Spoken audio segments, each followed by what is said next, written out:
I got my man Marsh right here with me. Yeah, That's official right there. Wow, I'll definitely rock something like that. I'll be on my Pacinos. Some Grammy award, like you go to the Grammys with this. Yo, talking about Grammys, a Barber Grammy. You going to the Barber Grammys? Are they actually doing it this year? Yeah. Yeah. So you know, when you had posted that comment about kids cuts, it really resonated with me because I do a lot of kids cuts, and I know in the shop, a lot of barbers, a kid comes in and everybody's like, man, they don't want to cut a kid because they think of the things that come with that. But the benefit with the kids cuts is, we all know kids have got to grow up, and in doing kids cuts, I find that the trick is it's all in the approach. I like to approach kids. I like to be calm. I don't like to use a lot of tension, and I don't like to be aggressive.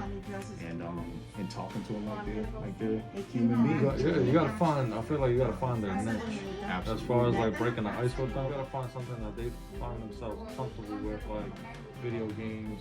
Anything that for them is trending, because you gotta remember, with kids, it's not like us adults where we have Instagram trending or we talk about fashion, we talk about sports, we talk about different, you can find, or even off of whatever the client is, and let's say he has a career as a lawyer or something, you talk to him about law and stuff like that, like you break ice like that, and then you start building a relationship with the client. With kids, it's a little bit different, but you just gotta become a kid yourself. Absolutely. That's what I always say, become him.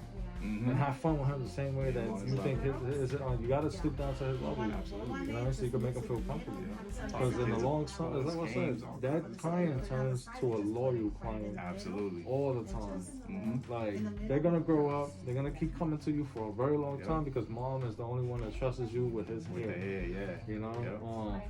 And from there on, that kid is gonna be 14, 15. He's gonna go to high school. He's gonna be your promo too as well, because he's like, I get my hair cut over here at this barber. Now he's bringing you new clientele, same age range, and those clientele become loyal to you. And from there, you just got a clientele that's loyal for the next 30 to 40 years. Free advertising, word of mouth, all that stuff, man. Absolutely. And people don't understand that, man.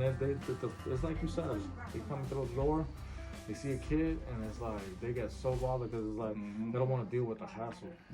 Fact. But this is what I say: charge the kid the same as an adult. Why? Because it's a haircut. It's a haircut. You're going through a lot of more hassle because you don't know if the kid's gonna be still crying, whatever he is, throwing a tantrum. Because I've had kids, man, that throw tantrums, man. And that's tough. I'm just like, this is crazy. But I deal with it. I'm patient. And that's what I look at. I'm like, I'm gonna have this kid for the next 60 years with me. And the benefit too, right? Because so like right now, I charge $5 less for a kid's cut. So it's $20 for a kid's cut. Okay. Right. But the way I look at it is, that's only happening when the kid is small. It only takes, you figure, 4 or 5 haircuts. Kids kind of get a little bit more relaxed. They get easier to deal with. But also the age. You start cutting a kid when he's 2 or 3, and it's hard. But once they get to that 4, 5, 6 year age, and now when mom is saying, you want to go get a haircut, it's yes. Oh, do you want to go to this barbershop over there? No, I want to go to my barber. You know what I mean? So they start to develop that rapport with you, like you're saying. So now you got a parent who's coming in and saying, I can't even take my son anywhere else because he just wants to see you. So I try to make that almost like a thing. I want this kid to enjoy that experience so much that he doesn't want to go anywhere else. Exactly. He wants to come see me all the time. And then the parents are calling like, what's crazy, boss? I got kids that come to me and they're excited.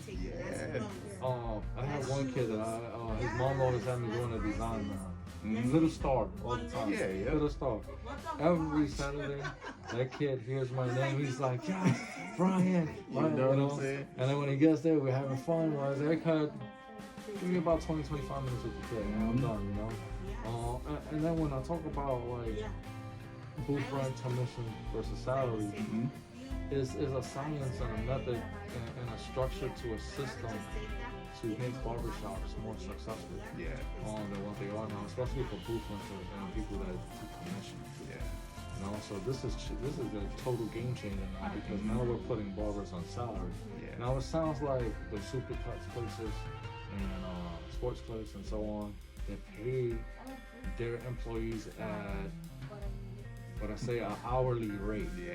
So if the state requires you, let's say your first time supercuts or interviewing for a job, you get the job, they're gonna pay you minimum wage. So I think minimum wage now in Connecticut is $12.10. Yeah. That's horrible. Yeah, you ain't making no money. You can barely live on you that. know, that's why a lot of cosmetologists work that job. You know, most of the cosmetologists, they're just married women. They just doing that for a little bit of extra money, and that's it. And it's easy. Yeah.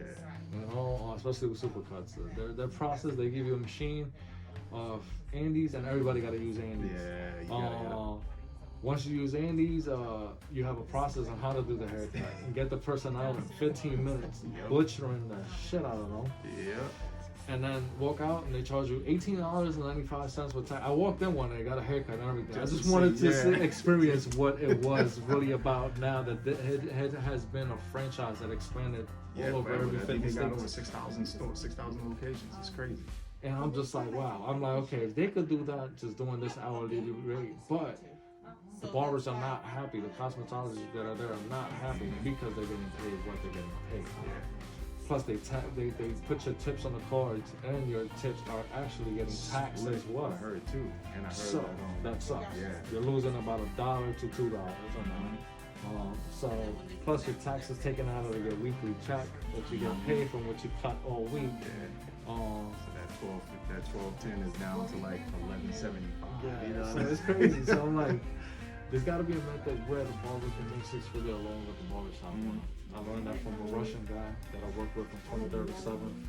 Name of the barbershop is name of the barber. And let me tell you, man, this blew me away. The science that he had and how he put all these guys on salary. Don't say that. And he paid them day by day. We working, not jerking.